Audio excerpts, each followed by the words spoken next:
Hi friends, ಇವತ್ತು evening ಬರ್ತಾ ನನ್ನ ಹಸ್ಬೆಂಡ್ ಒಂದು ಹಲಸಿನ ಹಣ್ಣು ತಂದಿದ್ರು. ಹಾಗಾಗಿ ಅದನ್ನು ಕಟ್ ಮಾಡಿ ರೆಡಿ ಮಾಡ್ಕೊಳ್ಳೋಣ ಅಂತ ಕೂತ್ಕೊಂಡ್ವಿ. ಪಾತ್ರೆಗೆ ಸ್ವಲ್ಪ ಎಣ್ಣೆ ಆಯಿಲ್ ಅಪ್ಲೈ ಮಾಡ್ಕೊಂಡಿದ್ದೀನಿ, ಯಾಕಂದರೆ ಇಲ್ಲಾಂದರೆ ಪಾತ್ರೆಗೆಲ್ಲಾದ್ರೂ ಗಮ್ ಆಗುತ್ತೆ ಅಂತ. ನನ್ನ ಮಗನಿಗೆ ಹಲಸಿನ ಹಣ್ಣಲ್ಲಿ ಮಾಡಿದ ದೋಸೆ ಅಂದರೆ ತುಂಬ ಇಷ್ಟ. ಹಾಗಾಗಿ ಸ್ವಲ್ಪ ತಿಂದು ಮಿಕ್ಕಿದ್ನ ಬೆಳಗ್ಗೆ ದೋಸೆ ಮಾಡ್ಕೊಳ್ಳೋಣ ಅಂತ ಈ ತೋಳೆ ಎಲ್ಲ ಬಿಡಿಸ್ಕೊಂಡು ರೆಡಿ ಮಾಡ್ಕೊತಾ ಇದ್ವಿ. ಅದ್ರ ಬೀಜ ಇತ್ತಲ್ಲ, ಅದನ್ನು ನೋಡಿ ಲಾಸ್ಟ್ ಟೈಮ್ ನಾನು ಊರಿಂದ ಬರ್ತಾ ಬಸಳೆ ಸೊಪ್ಪು ತಂದಿದ್ದೆ. ಸುಮ್ಮನೆ ಅದರ ಒಂದು ದಂಟನ್ನ ಪಾಟಲ್ಲಿ ಹಾಕಿದ್ನ, ಅದು ಪಾಟಲ್ಲಿ ಚೆನ್ನಾಗಿ ಬೆಳೆದಿತ್ತ. ಹಾಗಾಗಿ ಊರಿಗೆ ಹೋಗ್ತಿದ್ದೀವಲ್ಲ, ಅದಕ್ಕೋಸ್ಕರ ಅದನ್ನು ಇವತ್ತೇ ಕಟ್ ಮಾಡಿ ಒಂದು ನೈಟಿಗೆ ಬೇಕಾದಷ್ಟು ಪಲ್ಯ ಥರ ಮಾಡ್ಕೊಳ್ಳೋಣ ಅಂತ ಕಟ್ ಮಾಡ್ತಾ ಇದ್ದೆ. ಸೊಪ್ಪನ್ನೆಲ್ಲ ಚೆನ್ನಾಗಿ ತೊಳ್ಕೊಂಡೆ, ಯಾಕಂದರೆ ಸಿಟೌಟಲ್ಲಿ ಪಾಟಲ್ಲಿ ಹಾಕಿದ್ನೆಲ್ಲ ಡಸ್ಟ್ ಎಲ್ಲ ಕೂತಿರುತ್ತೆ. ಹಾಗಾಗಿ ಇವಾಗ ಸಮ್ಮರ್ ಹಾಲಿಡೇಸ್ ಸ್ಟಾರ್ಟ್ ಆಯ್ತಲ್ಲ, ನನ್ನ ಮಗನಿಗೆ ಒಂದು 15 ಡೇಸ್ ಆಯಿತು ಇವಾಗಲೇ. ನನಗೆ ಸ್ಕೂಲ್ ಇತ್ತು, ಹಾಗಾಗಿ ನಾಳೆಯಿಂದ ನನಗೆ ರಜೆ ಸಿಗುತ್ತೆ. ಆಮೇಲೆ ಊರಿಗೆ ಹೋದರೆ ಒಂದು 20 ಡೇಸ್ ಊರಲ್ಲೇ ಇರ್ತೀವಿ. ಊರಿಗೆ ನಾವು 3 ಜನ ಹೋಗ್ತೀವಿ. ಹೋಗಿ ನನ್ನ ಹಸ್ಬೆಂಡಿಗೆ ಏನು ರಜೆ ಇರಲ್ಲ, ಹಾಗಾಗಿ ಅವರು ಒನ್ ಡೇ ಇದ್ದು ನಮ್ಮನ್ನ ಅಲ್ಲೇ ಬಿಟ್ಟು ರಿಟರ್ನ್ ಬ್ಯಾಂಗ್ಳೂರಿಗೆ ಬಂದುಬಿಡ್ತಾರೆ. ಸೊಪ್ಪನ್ನ ಸಣ್ಣದಾಗಿ ಕಟ್ ಮಾಡ್ಕೋಬೇಕು. ಕಟ್ ಮಾಡ್ಕೊಂಡಾದ್ಮೇಲೆ ಆಮೇಲೆ ನನ್ನ ಹಸ್ಬೆಂಡು ಇದು ಹಲಸಿನ ಹಣ್ಣು ಕಟ್ ಮಾಡ್ತಿದ್ರಲ್ಲ, ಹಾಗೆ ಅದರ ಬೀಜನೂ ಸಿಪ್ಪೆ ಎಲ್ಲ ತೆಗೆದು ಕ್ಲೀನ್ ಮಾಡಿ ತಂದುಕೊಟ್ರು. ಅದ್ರ ಜೊತೆ ಅದನ್ನು ನಾನು ಎರಡೆರಡು ಪೀಸಾಗಿ ಕಟ್ ಮಾಡಿಕೊಂಡೆ. ಅದ್ರ ಜೊತೆಗೆ ಈ ಸೊಪ್ಪು ಹಾಕಿ ಬೇಯಿಸ್ಕೋಬೇಕು.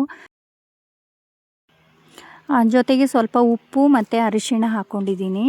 ಒಂದು ವಿಷಲ್ ಹಾಕ್ಕೊಂಡ್ರೂ ಸಾಕಾಗುತ್ತೆ. ಅದಾದಮೇಲೆ ಓಪನ್ ಮಾಡಿ ನೋಡಿದಾಗ ನೋಡಿ, ಈ ಥರ ಚೆನ್ನಾಗಿ ಬೆಂದಿದೆ. ನೆಕ್ಸ್ಟ್ ಇದನ್ನು ಒಗ್ಗರಣೆ ಹಾಕ್ಕೊಳ್ಳೋದು. ಒಂದು ಬಾಣಲಿ ಇಟ್ಕೊಂಡು ಅದಕ್ಕೆ ಸ್ವಲ್ಪ ಆಯಿಲು, ಸಾಸಿವೆ, ಬೆಳ್ಳುಳ್ಳಿ, ಈರುಳ್ಳಿ ಎಲ್ಲ ಹಾಕಿ ಚೆನ್ನಾಗಿ ಫ್ರೈ ಮಾಡ್ಕೋಬೇಕು. ಜೊತೆಗೆ ಹಸಿರು ಮೆಣಸಿನ್ಕಾಯಿ ಮತ್ತು ಕರಿಬೇವು ಹಾಕ್ಕೊಂಡಿದ್ದೀನಿ.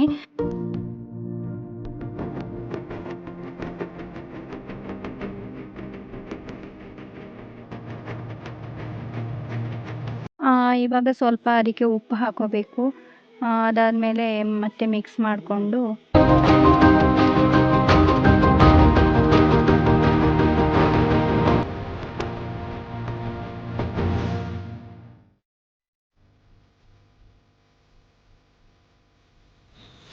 ಮತ್ತು ಟೊಮೆಟೊ ಕಟ್ ಮಾಡ್ಕೊಂಡಿದ್ನಲ್ಲ, ಅದನ್ನು ಹಾಕ್ಕೊಂಡು ಮುಚ್ಚಿಟ್ರೆ ಚೆನ್ನಾಗಿ ಬೇಯುತ್ತೆ. ಬೆಂದಾದಮೇಲೆ ಬೇಯಿಸ್ಕೊಂಡಿರೋಂತಹ ಇದು ಹಲಸಿನ ಬೀಜ ಮತ್ತು ಬಸಳೆ ಸೊಪ್ಪು ಇದೆಯಲ್ಲ, ಅದನ್ನು ಅದಕ್ಕೆ ಹಾಕ್ಕೊಂಡು ಮಿಕ್ಸ್ ಮಾಡಿಕೊಂಡ್ರೆ ಪಲ್ಯ ರೆಡಿ ಆಗುತ್ತೆ.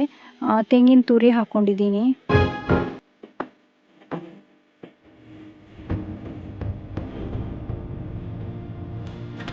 ಇವಾಗ ಸ್ವಲ್ಪ ಅರಿಶಿಣ ಹಾಕ್ಕೊಂಡು ಸಾಂಬಾರು ಪುಡಿ ಹಾಕ್ಕೊಂಡು ಮಿಕ್ಸ್ ಮಾಡಿಕೊಂಡ್ರೆ ಪಲ್ಯ ರೆಡಿ ಆಗಿಬಿಡುತ್ತೆ. ಒನ್ ಟೈಮಿಗೆ ನಮಗೆ ಸಾಕಾಗುತ್ತೆ. ಆಮೇಲೆ ನೈಟ್ ಊಟ ಎಲ್ಲ ಮುಗಿಸ್ಕೊಂಡು ನಮ್ಮ ಬ್ಯಾಗ್ ಪ್ಯಾಕಿಂಗ್ ಎಲ್ಲ ಮಾಡಿಕೊಂಡು ಮಲ್ಕೊಂಡ್ವಿ. ನೆಕ್ಸ್ಟ್ ಡೇ ಮಾರ್ನಿಂಗು ನನ್ನ ಮಗನಿಗೆ ದೋಸೆ ಇಷ್ಟ ಅಂತ ಇದು ದೋಸೆ ಮಾಡ್ಕೊಳ್ತಾ ಇದ್ದೆ. ಅದೊಂದು ರೆಸಿಪಿ ಶೂಟಿಂಗ್ ಮಾಡ್ಕೊಳಕ್ಕಾಗಿಲ್ಲ. ಈಸಿ ಇದೆ, ಏನಿಲ್ಲ. ಅದಕ್ಕೆ ಇದು ಹಲಸಿನ ಹಣ್ಣಿಂದು ತೋಳೆ ಇರುತ್ತಲ್ಲ, ಸಣ್ಣದಾಗಿ ಕಟ್ ಮಾಡಿಕೊಂಡು ಫಸ್ಟ್ ಅದನ್ನು ನೈಸಾಗಿ ರುಬ್ಕೋಬೇಕು. ಮತ್ತು ನಾವು ನೈಟ್ ನೆನೆ ಹಾಕಿರೋ ಅಕ್ಕಿ ಇರುತ್ತಲ್ಲ, ಅದನ್ನು ಚೆನ್ನಾಗಿ ತೊಳ್ಕೊಂಡು ಜೊತೆಗೆ ಹಾಕಿ ಸ್ವಲ್ಪ ಉಪ್ಪು ಹಾಕ್ಕೊಂಡಿದ್ದೀನಿ ಮತ್ತು ತೆಂಗಿನ ತುರಿ ಹಾಕ್ಕೊಂಡಿದ್ದೀನಿ. ನೆಕ್ಸ್ಟು ಬೆಲ್ಲ ಸ್ವಲ್ಪ ಹಾಕ್ಕೊಂಡು ಚೆನ್ನಾಗಿ ನೈಸಾಗಿ ರುಬ್ಕೋಬೇಕು. ರುಬ್ಕೊಂಡಾದಮೇಲೆ ಹದ ನೋಡಿಕೊಂಡು ಕಾವಲಿ ಇಟ್ಕೊಂಡು ದೋಸೆ ಹುಯ್ಕೊಂಡ್ರೆ ರೆಡಿ ಆಗಿಬಿಡುತ್ತೆ. ಜೊತೆಗೆ ತುಪ್ಪ ಇತ್ತ, ಹಾಗಾಗಿ ನಾನು ತುಪ್ಪ ಮೇಲ್ಗಡೆಯಿಂದ ಸ್ವಲ್ಪ ತುಪ್ಪ ಹಾಕ್ಕೊಂಡೆ. ತಿನ್ನೋದಕ್ಕೊಂಥರ ಟೇಸ್ಟ್ ಚೆನ್ನಾಗಿರುತ್ತೆ. ಹಾಗಾಗಿ ನನ್ನ ಮಗನಿಗೆ ಸ್ವೀಟ್ ಅಂದರೆ ತುಂಬ ಇಷ್ಟ. ಹಾಗಾಗಿ ಇದು ಹಲಸಿನ ಹಣ್ಣಿನ ದೋಸೆ ಮತ್ತು ಈ ಬಾಳೆಹಣ್ಣಿನ ದೋಸೆ ಎಲ್ಲ ಮಾಡಿಕೊಡ್ತಾ ಇರ್ತೀನಿ. ತುಂಬ ಇಷ್ಟಪಟ್ಟು ತಿಂತಾನೆ. ಹಾಗೆ ನಾವು ಊರಿಗೆ ಹೋದಾಗ ಊರಲ್ಲಿ ಜಾತ್ರೆ ಇರುತ್ತೆ, ಅದನ್ನೆಲ್ಲ ಮುಗಿಸ್ಕೊಂಡೇ ಬರೋಣ ಅಂತ ಪ್ಲ್ಯಾನ್ ಮಾಡಿಕೊಂಡೇ ಹೊರಟಿದ್ವಿ. ನೋಡಬೇಕು, ಊರಿಗೆ ಹೋದ್ಮೇಲೆ ನಾನು ನಮ್ಮ ಅಜ್ಜಿ ಮನೆಗೆ ಹೋಗೋಣ ಅಂತ ಅಂದ್ಕೊಂಡಿದ್ದೀನಿ. ಇವಾಗ ಯಾಕೋ ತುಂಬ ಸೆಕೆ ಇರೋದ್ರಿಂದ ಎಲ್ಲಿ ಹೋಗೋಕ್ಕೂ ಮನಸ್ಸೇ ಬರ್ತಿಲ್ಲ. ಹಾಗಾಗಿ ಆದರೆ ಹೋಗೋದು, ಇಲ್ಲಾಂದರೆ ಹೋಗಲ್ಲ. ಸರಿ, ಬ್ರೇಕ್ಫಾಸ್ಟ್ ಎಲ್ಲ ಮಾಡಿಕೊಂಡು ಹಸ್ಬೆಂಡು ಅವರು ಡ್ಯೂಟಿಗೆ ಹೋದರು. ನಾನು ಮತ್ತು ನನ್ನ ಮಗನೂ ಬ್ರೇಕ್ಫಾಸ್ಟ್ ಮುಗಿಸ್ಕೊಂಡು ನನ್ನ ಫ್ರೆಂಡ್ ಒಬ್ಬರು ಮಧ್ಯಾಹ್ನ ಊಟಕ್ಕೆ ಬನ್ನಿ ಅಂತ ಕರೆದಿದ್ರು. ಹಾಗಾಗಿ ಅವ್ರ ಮನೆಗೆ ಹೋದ್ವಿ. ಅವರು ಬಿರಿಯಾನಿ ಎಲ್ಲ ಮಾಡಿ ಸ್ಪೆಷಲ್ ಮಾಡಿದರು.